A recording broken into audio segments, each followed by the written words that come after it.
الحمد لله رب العالمين والعاقبة للمتقين والصلاة والسلام على رسوله الأمين وعلى آله وصحبه أجمعين ومن تبعه بإحسان إلى يوم الدين. أما بعد، أعوذ بالله من الشيطان الرجيم.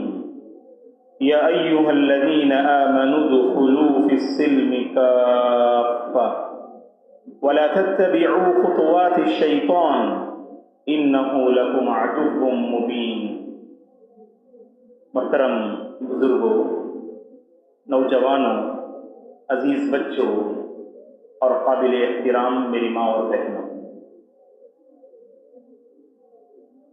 ذی الحجہ کے پہلے مبارک عشرے سے الحمدللہ ہم سب فارغ ہوئے. دعا کرتے ہیں کہ اللہ تبارک و تعالی ہماری قربانی کو قبول کرے. اس عشرے میں جو کچھ ہم نے عبادتیں کیں، ذکر و اذکار کیا، اللہ تبارک و تعالی ان تمام عبادتوں، ذکر و اذکار کو قبول فرمائے. آمین.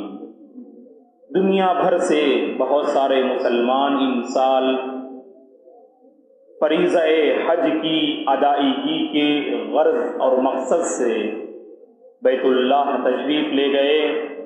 ہماری دعا ہے کہ پروردگار ان کے حج کو حج مبرور بنائے اور پورے امن و امان کے ساتھ انہیں اپنی منزل اور وطن پروردگار واپس کرے. آمین.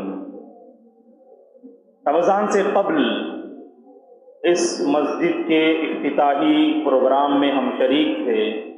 ایسا لگتا ہے کہ یہ کل کی بات ہے کہ اس مسجد کی سنگ بنیاد رکھنے میں ہم بھی شریک تھے. دیکھتے ہی دیکھتے پروردگار کا یہ گھر پائے تکمیل کو پہنچ رہا ہے. اللہ تبارک و تعالیٰ سے ہماری دعا ہے کہ اس کا جو کچھ کام باقی ہے اللہ تبارک و تعالیٰ اس میں آسانی پیدا فرمائے، اور جس عظیم مقصد سے اس کے اس گھر کی بنیاد رکھی گئی، اللہ اس عظیم مقصد اور مشن میں ہم سب کو کامیابی عطا فرمائے. اس کے گھر کو آباد کرنے والے بندوں میں پروردگار ہم سب کو شامل فرمائے. آمین.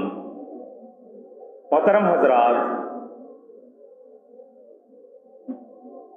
موضوع سے آپ سب واقف ہیں کہ موجودہ حالات میں کرنے کے کچھ کام، اس حوالے سے باذن اللہ کچھ باتیں ہم آپ کی خدمت میں رکھیں گے. ویسے ہم جانتے ہیں کہ حالات جب جب بدلتے ہیں اور حالات میں جب بھی بگاڑ آتا ہے، دنیا میں بسنے والے بہت سارے مذاہب کے لوگ ہیں.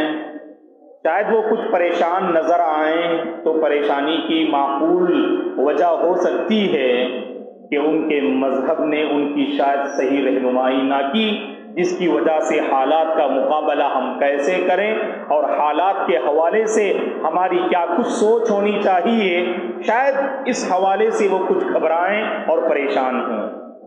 لیکن دین اسلام سے ہماری نسبت، دین اسلام سے ہمارا تعلق، تو لہذا حالات جیسے بھی ہوں، بحیثیت مسلمان ہمارا کیا رول ہونا چاہیے، ہمارا کیا کردار ہونا چاہیے، ہماری کیا سوچ ہونی چاہیے، تو اس حوالے سے سنجیدگی سے ہم سب کو غور کرنے کی ضرورت ہے دوستو.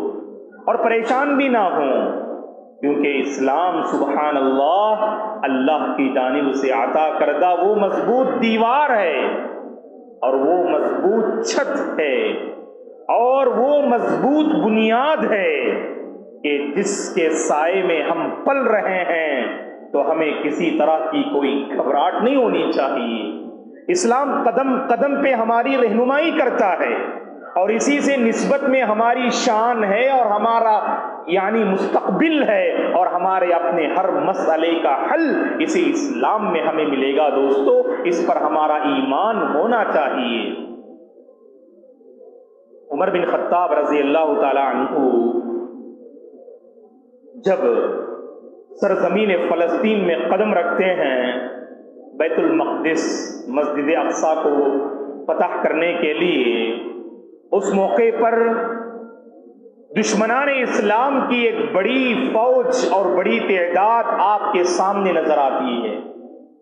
اس موقع پر عمر رضی اللہ تعالی عنہ نے دشمنان اسلام سے مخاطب ہو کے کہا، نحن قوم اعزنا اللہ بالاسلام فمهما ابتغیتم العزت بغیرہ اذلکم اللہ۔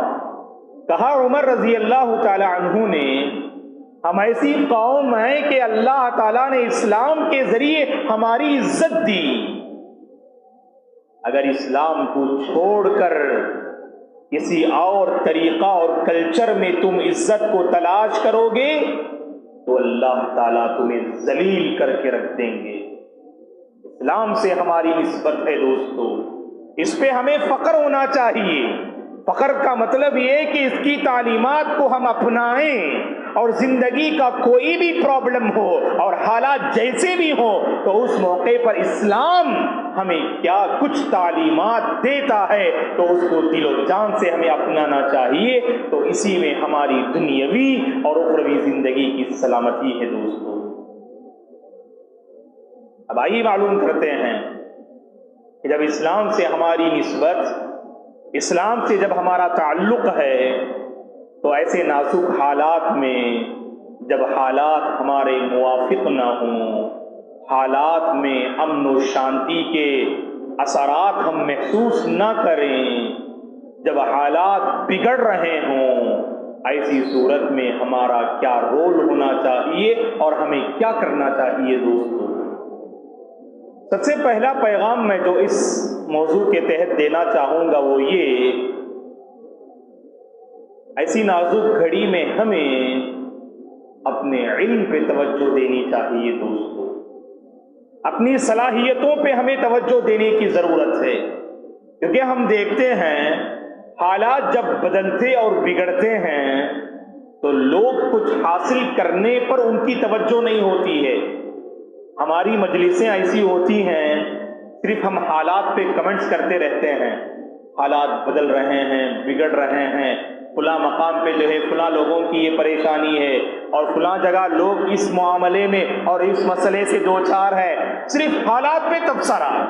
اور یاد رکھیں کہ حالات پہ تبصرہ اور کمنٹس کرنے سے حالات ہمارے اپنے موافق نہیں آتے، یہ اور بات ہے کہ حالات پہ ہماری گہری نظر ہونی چاہیے اور گہری نظر ہماری ہو۔ اس کا یہ مطلب نہیں دوستو کہ ہم اپنی صلاحیتوں پہ توجہ نہ دیں۔ اور آج دیکھیے المیہ کیا ہے، نوجوانوں کی مجلسیں اور ہماری اپنی محفلیں، آپ دیکھ لیجئے کہ ہماری گفتگو کیا ہوا کرتی ہے، کیا علم کے حوالے سے ہم گفتگو کرتے ہیں، اپنی صلاحیتوں کو کیسے ہم پروان چڑھائیں، قوم و ملت کے حق میں ہم اپنے آپ کو کیسے مفید اور نفع بخش بنائیں، اس پر ہماری توجہ کہاں ہوتی ہے دوستو؟ ہماری مجلسیں گواہی دیں گی کہ اس پر ہماری گفتگو بہت کم ہوا کرتی ہے۔ جس فیلڈ سے میرا تعلق ہے، اس فیلڈ میں جو کچھ مسائل ہیں اور جو کچھ پرابلمز ہیں، ان پرابلمز اور مسائل کو میں کیسے فیس کروں، اس پر ہماری گفتگو بہت کم ہوا کرتی ہے۔ جبکہ یہ علم اور صلاحیتیں اور اپنے آپ کو علم سے مسلح کرنا اور دنیا کو کچھ دینے کے قابل بننا، یہ ہماری پہچان رہی ہے دوستو، یہ ہماری پہچان رہی ہے کہ ہم دوسروں کو دینے کی پوزیشن میں آئیں۔ معافی کے ساتھ ایک بات میں ذکر کر دینا مناسب سمجھتا ہوں کہ ہر کوئی اپنے اپنے علاقے کا جائزہ لے کر دیکھیں کہ ہماری حالت کیا ہے دوستو بحیثیت مسلمان۔ کیا ہم دوسروں کو دینے کی پوزیشن میں ہیں؟ اور دوسروں کو دینے کا مطلب صرف مال و زر نہیں ہے دوستو کہ آپ صرف دولت سے دوسروں کا تعاون کرتے رہیں۔ اللہ نے آپ کو دولت سے نوازا ہے تو دولت سے بھی آپ دوسروں کا تعاون کیجئے۔ آپ جو ہے عقل والے ہیں، اللہ تبارک و تعالیٰ نے آپ کو ایسی جو ہے عقل میں پختگی عطا کی ہے کہ آپ ہر ایک کی رہنمائی کر سکتے ہیں، کہ رہنمائی کیجئے آپ۔ لیکن علم سے، صلاحیتوں سے سرشار ہونے کے ساتھ ساتھ نوجوانوں کی صحیح تربیت کرنا اور ان کی صحیح ذہن سازی کرنا اور ان کی صحیح رہبری کرنا اور رہنمائی کرنا، یہ بھی تو ہماری ذمہ داری ہے۔ یہ فریضہ ہم کہاں انجام دے رہے ہیں دوستو؟ اور یاد رکھیے، اس بات کو اچھی طرح سے نوٹ کر لیجئے، تاریخ گواہ ہے، جو قوم جب دینے کی پوزیشن میں آتی ہے اسی قوم کی دنیا قدر کرتی ہے۔ یاد رکھیے آپ، جو قوم جب دینے کی پوزیشن میں ہو تو اسی قوم کی دنیا اور دنیا والے قدر کرتے ہیں۔ جب قوم لینے کی پوزیشن میں آ جائے، جب قوم کے پاس کچھ نہ ہو دینے کے لیے بلکہ وہ لینے کی پوزیشن میں آ جائے، ایسی قوم کی لوگوں کی نگاہوں میں کوئی قدر و منزلت نہیں ہوتی۔ یہ اور بات ہے کہ حکیم بن حزام رضی اللہ تعالی عنہ کو رسول اللہ صلی اللہ علیہ وسلم نے مال کے سیاق میں، مال کے حوالے سے آپ نے یہ فرمایا، الید العلیٰ خیر من الید السفلیٰ، ہمیشہ دینے والا ہاتھ یہ بہتر ہوتا ہے لینے والے ہاتھ سے۔ اس تعلیم نبوی کو آپ زندگی کے بہت سارے میدان میں آپ اپلائی کر کے دیکھیے۔ آپ خود آپ اپنی زندگی کے روزمرہ زندگی میں ہم جو مختلف چیزیں استعمال کرتے ہیں، ماہرین نے کہا 500 سے زائد ایسی چیزیں ہیں جو دوسروں کی دین ہے، جو دوسروں کی دین ہے دوستو، جن کے ہم محتاج ہیں۔ روزمرہ زندگی میں ان اشیاء کی ہمیں ضرورت پڑتی ہے، لیکن ہم اس معاملے میں دوسروں کے محتاج نظر آتے ہیں دوستو۔ جبکہ یہ تاریخ ہماری یہ بتاتی ہے 5ویں، 6ٹی، 7ویں، 8ویں صدی، 5th، 6th، 7th، 8th century آپ پڑھ کر دیکھ لیجیے۔ آپ مسلم قوم نے اس تعلیمی میدان میں اپنا جو ہے کیسا لوہا منوایا دنیا انسانیت کے سامنے دوستو۔ مختلف میدان میں مسلم قوم کی رہبری اور سربراہی رہی ہے دوستو، لیکن آج ہماری حیثیت ایسی ہے، تعلیمی میدان میں چونکہ ہمارا کوئی رول نہیں، جس کی وجہ سے جہاں بھی ہم جاتے ہیں پستی، زوال، ذلت و رسوائی، اسی کی طرف ہم دھکیل دیے جاتے ہیں دوستو۔ یاد رکھیں، جو قوم علم سے مسلح ہو، جس قوم کے پاس صلاحیتیں ہوں، وہی قوم سربراہی کرنے کے قابل ہے دوستو۔ وہی قوم دوسروں پہ حکمرانی کر سکتی ہے، وہی قوم دوسروں کے دلوں کو فتح کر سکتی ہے۔ آخر صحابہ کے اندر وہ کیا کچھ خوبیاں تھیں کہ جہاں بھی وہ جاتے اپنے علم، اپنی ادا، اپنے کردار اور اپنی صلاحیتوں سے لوگوں کے دلوں کو موہ لیا کرتے تھے۔ کہ صحابہ کرام رضوان اللہ علیہم اجمعین، جو دلوں کو فتح کر لے وہی فاتح زمانہ، جو دلوں کو فتح کر لے وہی فاتح زمانہ۔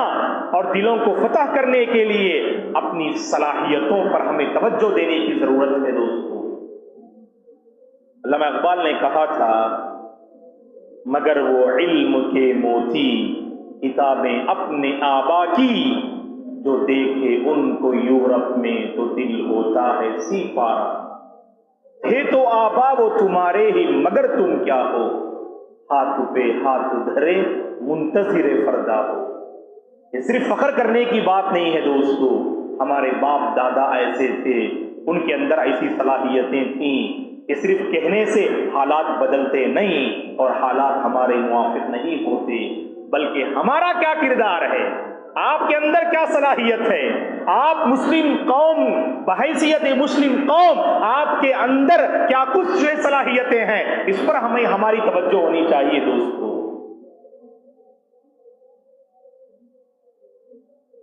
حالات کا جب ہم جائزہ لیتے ہیں، یقیناً افسوس کے ساتھ یہ کہنا پڑتا ہے دوستو، آج ہماری حالت اور پوزیشن کچھ ایسی ہے کہ ہم کچھ حاصل کرنا نہیں چاہتے ہیں۔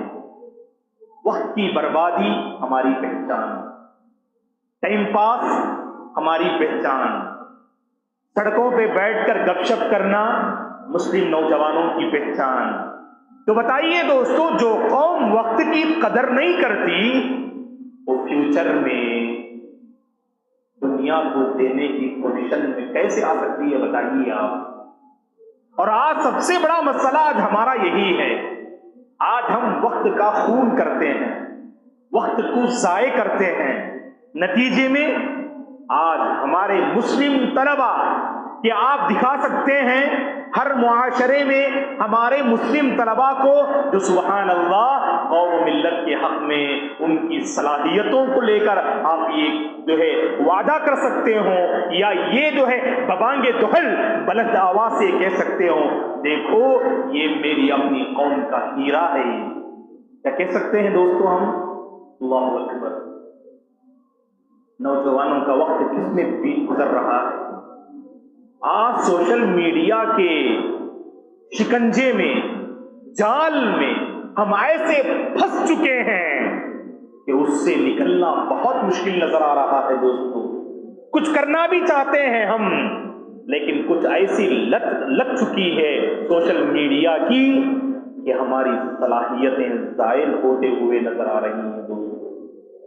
ہمارے نوجوان جوانی کے مرحلے میں جو کچھ کرنے کا حوصلہ اور جذبہ اپنے اندر رکھتے ہیں، لیکن دیکھتے ہیں کہ نوجوان جوانی کو سوشل میڈیا کے حوالے کرتے ہوئے نظر آ رہے ہیں دوستو۔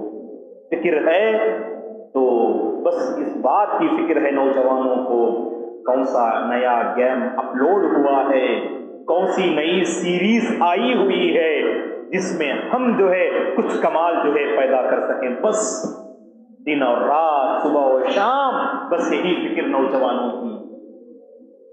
صبح ہوتی ہے، شام ہوتی ہے، عمر یوں ہی تمام ہوتی ہے۔ زندگی میں نکلنے والا سورج ایسا نظر نہیں آتا ہماری زندگی میں جو کوئی نیا پیغام لے کر آئے اور ہمارے اندر کوئی نئی صلاحیت لے کر آئے۔ معافی کے ساتھ دوستو، ہمارا دن اور ہماری زندگی، اگلی زندگی ایسی ہوتی ہے جو کل سے بہت بری اور بدتر ہوتی ہے دوستو ہماری زندگی۔ جبکہ ہونا تو یہ چاہیے کہ ہماری زندگی کا جو اگلا سورج جو کل طلوع ہوگا، جس میں ہم کچھ ایسے بیدار ہوں جو لوگوں کو بیدار کرنے کی صلاحیت ہمارے اندر ہو۔ ہم خود سوئے ہوئے ہوں، کہاں سے ہم دوسروں کو بیدار کر سکتے ہیں؟ ہے کہ نہیں؟ یہ لوگوں کو بیدار کرنے کا وقت ہے۔ یہ ہم خود اگر سوئے ہوئے ہوں کیسے لوگوں کو بیدار کر سکتے ہیں؟ فارسی کا ایک شعر ہے، اس کا ایک ٹکڑا پیش کرتا ہوں۔ خفتہ را خفتہ کئی کند بیدار۔ ایک انسان سویا ہوا ہے، سوئے ہوئے انسان کو سویا ہوا کیسے بیدار کر سکتا ہے؟ سوئے ہوئے کو بیدار کرنے کے لیے آپ کو بیدار رہنا ہوگا۔ اور انسانیت سوئی ہوئی ہے، اس انسانیت کو بیدار کرنے والی اگر کوئی قوم ہے تو مسلم قوم ہے دوستو۔ اللہ اکبر۔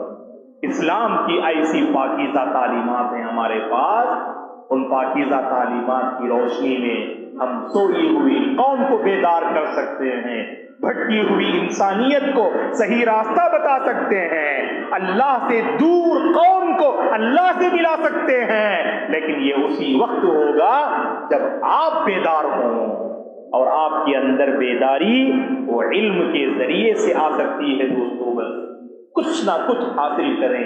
میں خاص کر نوجوانوں سے اپیل کرتا ہوں، موبائل کے حوالے سے اللہ کا ڈر اپنے اندر پیدا کریں۔ یہ موبائل آپ کی زندگی کو بنائے گا نہیں، یہ موبائل آپ کے اندر صلاحیتوں کو پروان چڑھائے گا نہیں، یہ موبائل یہ بڑوں کا احترام نہیں سکھائے گا آپ کو، یہ موبائل زندگی گزارنے کا اصول اور طریقہ آپ کو نہیں سکھائے گا۔ اگر کوئی سکھا سکتا ہے آپ کو تو علمی میدان میں آپ کو آگے بڑھنا ہے دوستو۔ محنت کرنی ہے. محنت تو ہماری پہچان ہے, لیکن اسی محنت کو کھونے کی وجہ سے آج ہماری صلاحیتیں ضائع ہو رہی ہیں. آج ہم دینے کی پوزیشن میں نہیں ہیں. چائنا, آپ اس کی تاریخ پڑھ کر دیکھیے, لندن کی تاریخ پڑھ کر دیکھیے کہ چند سال پہلے اس کی دنیا میں کوئی پہچان نہیں, لیکن مسلسل محنت جب انہوں نے کی تو آج ہم دیکھتے ہیں سبحان اللہ, چائنا ہو یا لندن یا جو ہے دیگر یورپی بہت سارے ممالک جو آج دنیا کو دینے کی پوزیشن میں ہیں, کیونکہ وقت کی قدردانی کی. اللہ نے کائنات کا کچھ ایسا سسٹم بنایا ہے, اللہ کی یہ سنت ہے, اللہ کا یہ اصول ہے, جو قوم محنت کرتی ہے اللہ اس قوم کو آگے بڑھاتا ہے. دوستو, چونکہ آج محنت کرنا ہماری پہچان نہیں, جس کے نتیجے میں آج ہمارا کوئی رول نہیں ہے. دوستو, پہلے سے ہم جانتے ہیں کہ اس دنیا ہندوستان میں خاص کر مسلمانوں کے وجود کو ایک سوالیہ نشان بنایا جا رہا ہے. آپ کو یاد ہوگا کووڈ-19 سے پہلے CAA NRC کے ذریعے سے مسلمانوں کے وجود کو سوالیہ نشان بنایا جا رہا تھا. یہاں سے ہمیں مٹانے کی سازشیں کی جا رہی تھی. ایسا نہیں کہ ہمیں مطمئن نہیں ہونا چاہیے, یہ سارے معاملات ختم ہو گئے ہیں, ابھی ہمیں پرامن طریقے سے لوگ جینے دیں گے. بلکہ یاد رکھیں دوستو, ہندوستان میں اگر ہم جینا چاہتے ہیں, اپنے مستقبل کو تابناک بنانا چاہتے ہیں, اپنے مستقبل کو اگر ہم روشن کرنا چاہتے ہیں, تو اپنے اندر صلاحیتوں کو پروان چڑھانا ہے, وقت کی قدر کرنی ہے, اور اپنے آپ کو ایسا بنانا ہے کہ ہم دوسروں کو دینے کے قابل بن جائیں.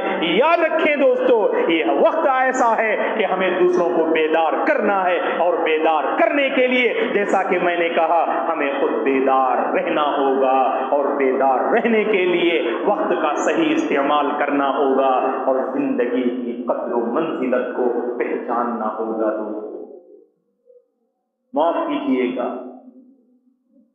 جس اسلام نے قدم قدم پر اپنے ماننے والوں کی اس ناحیے سے رہنمائی کی کہ وقت کی قدر کرو, زندگی کی قدر کرو, لمحات زندگی کی قدر کرو. ایسے مذہب سے ہمارا تعلق اور ہماری نسبت ہے, لیکن اس کے باوجود سب سے زیادہ وقت کے حوالے سے ناقدری کرنے والے اور وقت کا خون کرنے والے ہم مسلمان ہیں. تو اس حوالے سے میری اپنی رائے اور مشورہ یہ ہے, گھر کے ہر ذمہ دار, سرپرست, والدین, معاشرے کے باشعور افراد کو چاہیے ایک مہم چلائیں. ہماری بستی میں, ہمارے محلے میں جو نوجوان پڑھ رہے ہیں, ان پر ہماری گہری نظر ہونی چاہیے. دوستو, آپ کو یاد ہوگا کہ جب بچپن کے مرحلے سے ہم گزر رہے تھے, سرپرستوں کی بڑی نظر ہوا کرتی تھی ہم پہ. شاید میری بات سے آپ لوگ متفق ہوں گے کہ سرپرستوں کی بچوں پر, نوجوانوں پر کڑی نظر ہوا کرتی تھی. نتیجے میں اگر کوئی نوجوان اپنی جوانی کو غلط کاموں میں اگر گزارنا بھی چاہے, یہاں کچھ ایسی سرپرستی ہوا کرتی تھی, ایسی کڑی نظر ہوا کرتی تھی کہ قدم بہکتے نہیں تھے. دوستو, کیوں؟ کیونکہ ماں باپ کی اپنے نوجوان بچوں کے حوالے سے فکر. معاشرے کے بڑے احباب جب بھی نظر پڑتی پوچھتے, پڑھائی کیسے چل رہی ہے, کیسے پڑھ رہے ہو, کیا پوزیشن ہے, کیا کچھ کر رہے ہو. سبحان اللہ, آج کہاں پوچھتے ہیں دوستو ہم لوگ. پہلی بات, ہمارے آپسی تعلقات تو بہت کم ہو چکے ہیں. اس سوشل میڈیا نے ہمارے درمیان کچھ ایسا فاصلہ بنا دیا ہے, گھر میں رہنے والے افراد بھی بظاہر ایک گھر میں رہتے ہوں, لیکن ان کے درمیان بہت دوریاں ہیں. دوستو,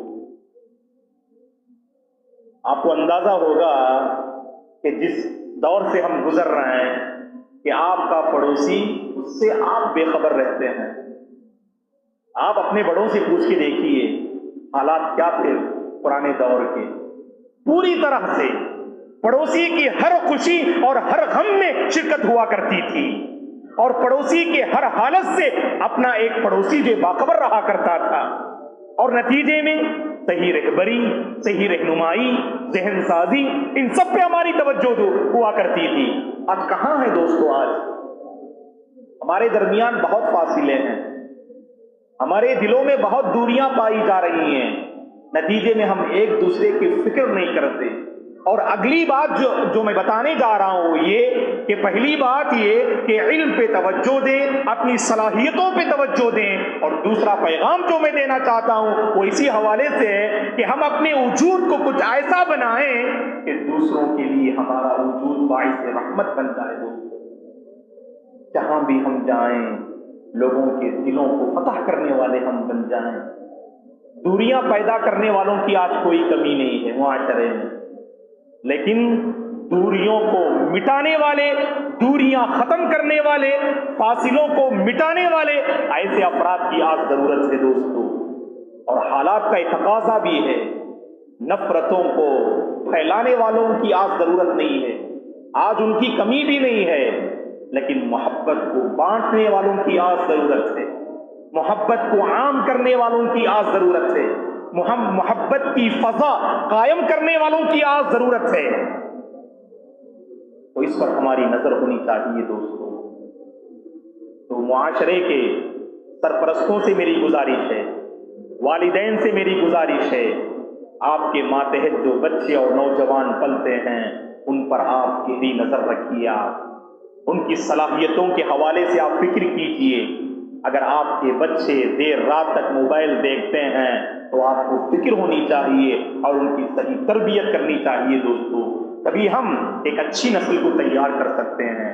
ورنہ یہ جو لاپرواہی ہے، مجھے کیا فکر، اگر میرا دوست جس کے بارے میں جانتا ہوں کہ شب و روز اپنے آپ کو غلط کاموں میں مصروف رکھتا ہے، جاننے اور پہچاننے کے باوجود اگر میں نے اس کو روکنے اور اس کو اس کی رہبری کی اور رہنمائی کی اگر فکر نہ کی تو بتائیے دوستو برائیوں کا خاتمہ کیسے ہوگا؟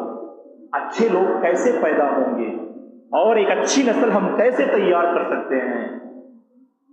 آج خود غرضی ہمارے اندر پائی جا رہی ہے دوستو، جسے ہم سیلفش کہتے ہیں۔ آج خود غرض ماحول میں ہم زندگی بسر کر رہے ہیں۔ آپ لوگوں سے پوچھ کر دیکھیے کہ بھائی آپ کا پڑوسی سودی کاروبار میں مبتلا ہے، بھائی مجھے کیا فرق پڑنے والا؟ اگر وہ سودی کاروبار کرتا ہے تو اس کی آخرت تباہ ہو رہی ہے، مجھے اس کی کیا فکر، میں تو ٹھیک ٹھاک ہوں نا۔ تو بتائیے دوستو کہ آپ اپنی ذات کو دوسروں کے لیے کہاں فائدہ مند بنا رہے ہیں؟ آپ کو اللہ تعالیٰ نے صحیح سمجھ عطا کی ہے، کوشش کیجئے کہ وہ صحیح سمجھ آپ کے گھر والوں میں بھی آئے، آپ کے دوست و احباب میں بھی آئے، آپ کے محلے میں بسنے والے لوگوں میں بھی آئے، تبھی تو خیر عام ہو سکتا ہے۔ آج اسی کی ضرورت ہے۔ خود غرض انسان نہ بنے، خود غرض انسان نہ بنے، بلکہ آپ اپنی ذات سے، صلاحیتوں سے آپ دوسروں کو مالا مال کرنے کی کوشش کریں دوستو۔ ایک مثال میں آپ کو دیتا ہوں، اپنی ذات سے دوسروں کو فائدہ پہنچانا۔ اس حوالے سے دیکھیے، آپ ماشاءاللہ دین کے پابند، نمازوں کے پابند، مساجد سے آپ کا تعلق، سچائی آپ کی پہچان، دیانت داری آپ کا شعار، حسن اخلاق آپ کی پہچان، سبحان اللہ۔ لیکن آپ کے گھر کے افراد اگر اس سے محروم ہوں تو گویا کہ آپ نے اپنی ذات سے بھلائی کو عام نہیں کیا۔ خود آپ کے گھر والے اگر بھلائی سے محروم ہیں، اگر کبھی آپ ایک سچی تڑپ لے کر اپنے بھائی سے گفتگو کرتے، آپ کا بھائی جو بے نمازی ہو نمازی بن جاتا، آپ کا بھائی جو جھوٹا ہے وہ سچا بن جاتا، آپ کا بھائی جو دین سے دور ہے دین سے قریب ہو جاتا۔ یہ کیوں نہیں ہوتا دوستو؟ ہمارے اندر ہے، ہمارے پاس جانتے ہیں، سمجھتے ہیں، یہ اچھا ہے، یہ برا ہے، یہ صحیح ہے، یہ غلط ہے، یہ حق ہے، یہ باطل ہے، یہ توحید ہے، یہ شرک ہے، یہ سنت ہے، یہ بدعت ہے، ہم جانتے ہیں، لیکن کیوں عام نہیں کرتے؟ خواتین سے بھی میری گزارش ہے، کیونکہ عورتیں بھی یہاں پر موجود ہیں، ان سے میری گزارش یہ ہے آپ بھی اپنی ذات کو دوسروں کے لیے فائدہ مند بنانے کی فکر کریں اللہ کی بندیوں۔ کبھی ایسا ہوتا ہے کہ ہم وہ کام نہیں کر پاتے جو عورت اپنے حلقے میں کر سکتی ہے۔ دوستو فکر کریں معزز خواتین اپنے حلقے کے بارے میں، آپ بہتر جانتی ہیں اپنے حلقے کو، اپنے طبقے کے بارے میں آپ بہتر جانتی ہیں، کیا خلل ہے آپ کے طبقے میں، آپ کے اندر اگر اچھائی ہے کوشش کریں کہ اس اچھائی کو آپ عام کریں، تبھی برائیوں کا خاتمہ ہو سکتا ہے اس دور میں۔ ورنہ ہم دیکھ رہے ہیں، شاید میری بات سے سب متفق ہوں گے، آج ہماری حالت ایسی ہے دوستو،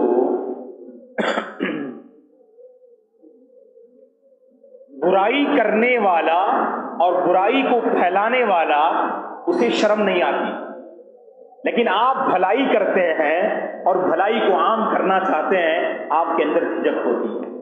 مثلا اگر کوئی چھینکتا ہے تو الحمدللہ کہنا چاہیے، اور سننے والا یرحمک اللہ، اور پھر چھینکنے والا یہدیکم اللہ۔ یہ سبحان اللہ، یہ وہ عام سنت ہے جو ہماری اپنی زندگی کا حصہ ہو اور ہم اپنے معمولات میں اس کو لے آئیں۔ کبھی دیکھتے ہیں کہ باپ چھینک کر الحمدللہ کہتا ہے تو بیٹا یرحمک اللہ نہیں کہتا، باپ کو رحمت کی دعا دینا نہیں چاہتا، اور بدلے میں جو ہے باپ اپنے بیٹے کو ہدایت کی دعا دینا نہیں چاہتا۔ کتنی پیاری دعا، سبحان اللہ، آپ نے چھینک کر الحمدللہ کہا اور سامنے والے نے اگر یرحمک اللہ کہا، اللہ کی آپ پر رحمت ہو، اللہ آپ پہ رحم فرمائے، اور بدلے میں کیا بہترین دعا دیتے ہیں، یہدیکم اللہ، اللہ تمہیں جو ہے تمہیں ہدایت دے، اللہ تمہاری رہنمائی فرمائے۔ اللہ اکبر، ہدایت سب سے انمول تحفہ جو سامنے والا آپ کو دے رہا ہے، ہم دینا نہیں چاہتے، ہم شرم جھجک۔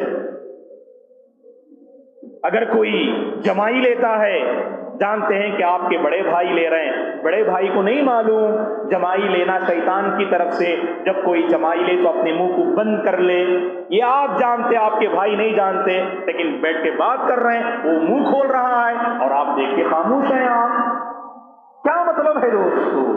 بھلائی آپ کے پاس ہے، آپ اسے عام کرنا نہیں چاہتے، بس اپنی ذات تک محدود رکھتے آپ۔ یاد رکھیے، اگر آپ نے بھلائی کو محدود کر لیا، ہماری ذات دوسروں کے لیے باعث رحمت ہو نہیں سکتی ہے۔ آپ بھلائی کو عام کیجئے، اور بھلائی کو اگر آپ نے عام کیا، آپ سے ہم یہی توقع رکھیں گے، آپ بھی بھلائی کے پابند ہوں گے۔ اللہ اکبر، آپ نے بھلائی کو عام کیا، آپ کے گھر سے، آپ کے بارے میں تو ہمیں یقین ہے کہ آپ بھلائی کے پابند ہیں، آپ اس لیے بھلائی کو عام بھی کرنا چاہتے ہیں آپ اس طرح۔ لیکن وہی برائی کرنے والا، مثال آپ بیٹھے ہیں گھر میں، گانے بجنے کی آواز آ رہی ہے، اسے شرم ہونی محسوس کرنا چاہیے کہ ویلیوم یا تو کم کر دے یا تو بند کر دے، وہ اور بڑھاتا ہے وہ، اور آپ بھی جو ہے خاموش بیٹھے ہیں وہاں پر۔ برائی کو عام کرنے میں جھجک اور شرم جو ہونی چاہیے، آج ہمارے اندر وہ صفت مردہ ہو چکی ہے دوستو، اور بھلائی کو عام کرنے میں جو جھجک نہ ہو، آج وہ جھجک ہمارے اندر موجود ہے۔ اور مسائل کا حل کیا ہے کہ برائی کو کرنے اور عام کرنے میں جھجک اور شرم ہو۔ اسی لیے اللہ کے نبی نے کیا فرمایا، وَالْإِثْمُ مَا حَاكَ فِي صَدْرِكَ وَكَرِهْتَ يَطَّلِعَ عَلَيْهِ النَّاسُ۔ برائی کی پہچان جانتے ہیں کیا ہے؟ کہ برائی کرتے ہوئے دل میں کھٹک پیدا ہو، یہ برائی ہے، اور آپ ناپسند کریں کہ لوگ اسے جان لیں۔ آج اللہ معاف کرے کہ ہماری حالت ایسی ہے، ہم نے پہچان بدلا دیا برائی اور بھلائی میں۔ بھلائی کرتے ہوئے کبھی کھٹک پیدا ہوتی، پتہ نہیں لوگ کیا سمجھیں گے۔ ارے ٹخنے سے اوپر اگر آپ کا جو ہے لباس ہے، شرمائے کیوں آپ؟ شرمائے تو وہ جس کا جو ہے لباس ٹخنے سے نیچے لٹکا ہوا ہے، اسے شرم کھانے کی ضرورت ہے۔ لیکن بھری محفل میں ہم دیکھتے ہیں بعض نوجوانوں کے اگر جو ہے لباس اگر ٹخنے سے اوپر ہے، آتے ہوئے اپنے لباس کو کبھی نیچے کر کے آتے ہو، کیوں؟ پتہ نہیں لوگ مجھے دیکھ کر کیا سمجھیں گے۔